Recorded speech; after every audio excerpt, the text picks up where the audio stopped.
Hi, we are going to talk about two cases. Both are Bankart's lesion, and we'll be discussing about how to measure Hill-Sachs lesion and how to measure glenoid tract, how to see if it's engaging, non-engaging. So let's get to it. So first thing is how we have to identify the Hill-Sachs lesion if it's present or not. How to do that? Hill-Sachs lesion should start at coracoid level. It shouldn't it can continue down, but it should start at coracoid level, and it should be more than at 3 slices. So we have identified this is a Hill-Sachs lesion. Sometimes it can be it should normal wedging in uh, humeral head can give like look like a Hill-Sachs lesion, but if you see this thing, it started, the coracoid is here, and at coracoid level it's smooth and rounded counter, and it started below the coracoid level, so it is not a Hill-Sachs lesion. So coming back to our case. Okay, wait.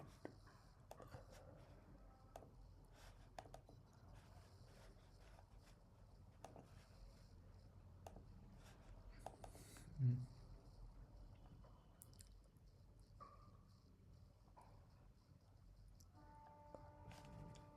So we'll take the slices. So we'll start. So this is our lesion, Hill-Sachs lesion, and we can see it in on sagittal section also.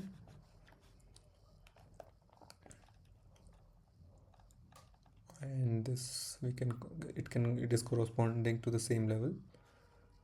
So we'll measure it in three dimensions only.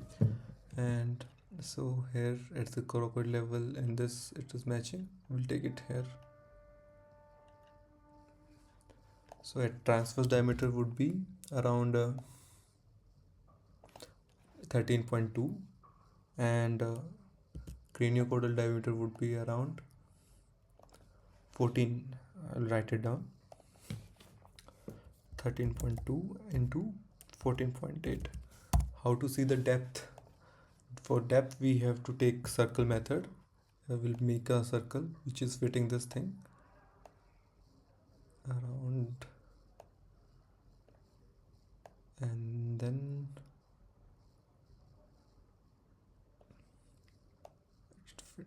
okay, it is fitting like this. So here we can measure the depth. So depth is around 3.8. There is no marrow edema, so it is mostly it's not acute, and there's no any previous in previous timeline there's no been acute anterior translocation of the humeral head.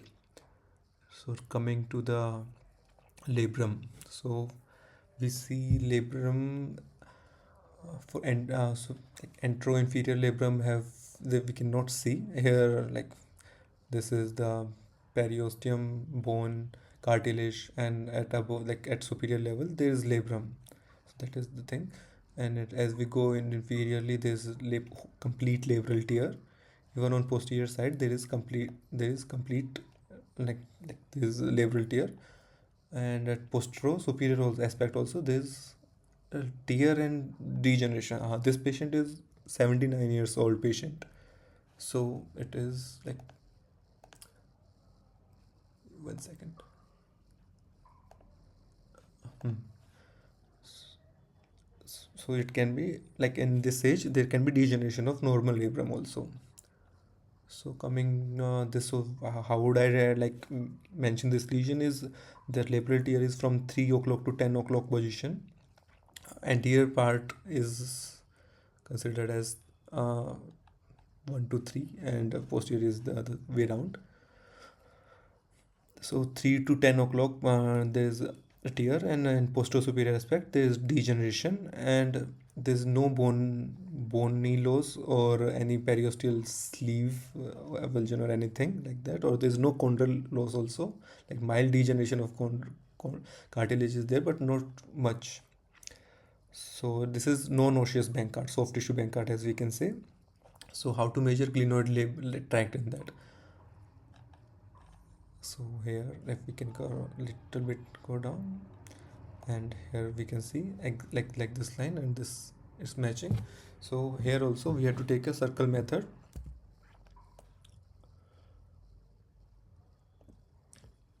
307, and the circles should fit uh, the inferior glenoid and at least posterior one third of glenoid. Trying. Hmm.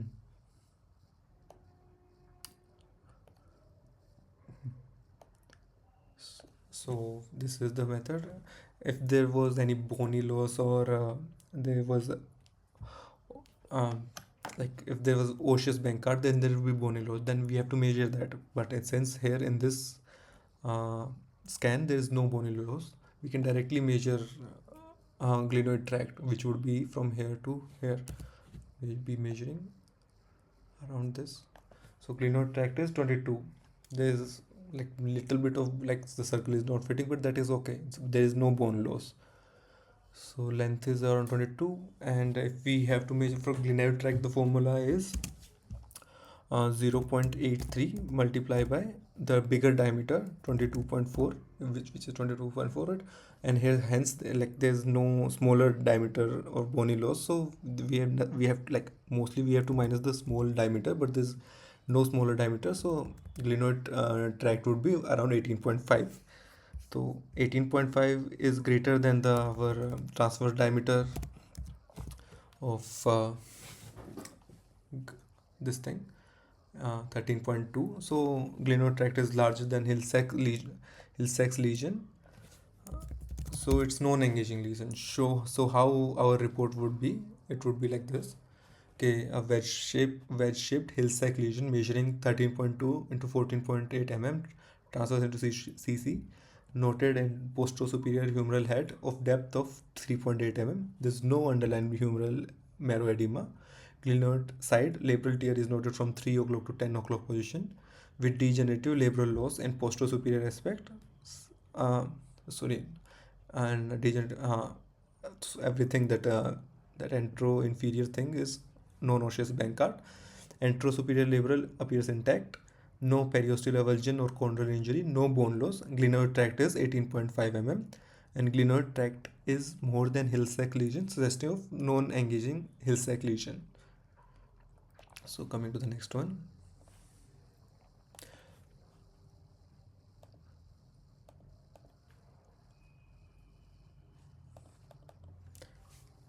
This is a young guy. Hmm. So I think I have taken the diameters already in this one. So like we can proceed faster. Hmm. So what do you see? We can confirm at coracoid level there is a Hill-Sachs lesion, and it is more than 3 slices. So we have confirmed it's a Hill-Sachs lesion. We have measured around it's coming around 18.9 in transverse and around 15.3 in CC. And to take the depth, I will at this level we can bring the circle. I hope. Okay, I'll make a new circle only.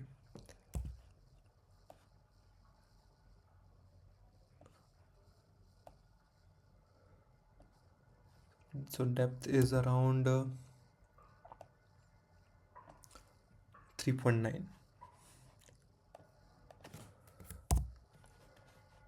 So now we'll see the glenoid labrum. Glenoid labrum appears, I think it is torn from like and fully torn anteriorly also, and at posteriorly also it is torn, and at this age it's mostly traumatic. It appears intact on superior at superior aspect, as I can see on this, here it is normal and it is not extending into biceps tendon. But as we see here, there is like a tearing of anterosuperior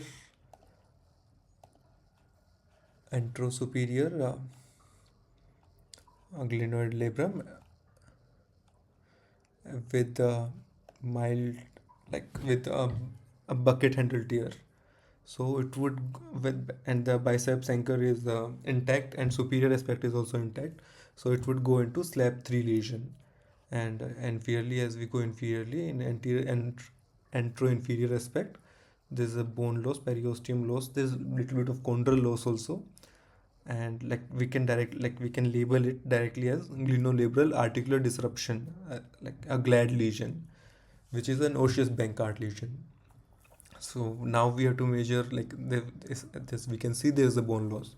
So now we have to see if it's what is the glenoid tract length and what is percentage of bone loss. So we'll take the same method here. We make a circle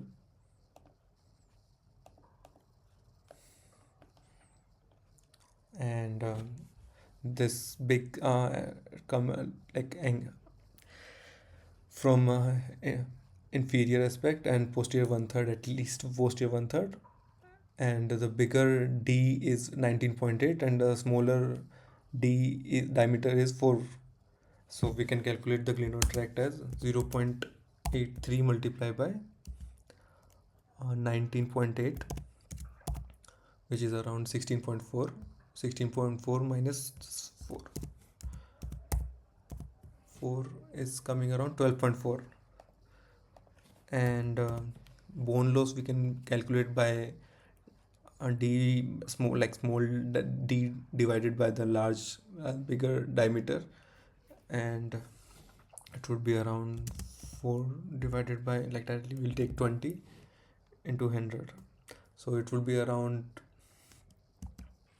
0.2 and like 20%. 20% is the bone loss.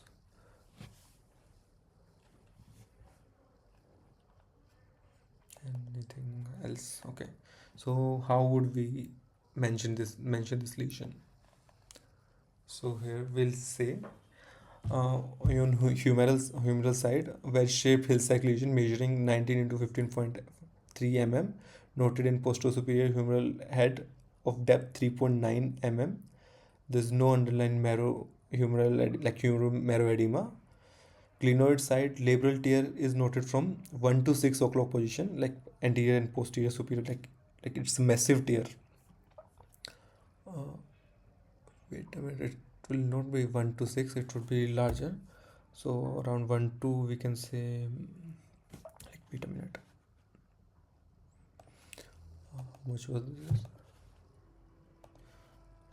It is okay. 1 to 11 we can say directly, 11 o'clock position. And a bucket handle tear of the superior labrum with intact biceps anchor, such of slab 3 lesion, and a glenolabral articular disruption in antero-inferior aspect, suggestive of osseous Bankart. The rest of labral appear intact, the superior part mostly. Bone loss is around 20%. Glenoid tract is 12.4, which is smaller than the Hill-Sachs lesion. So glenoid tract is smaller than Hill-Sachs lesion, suggestive of engaging lesion.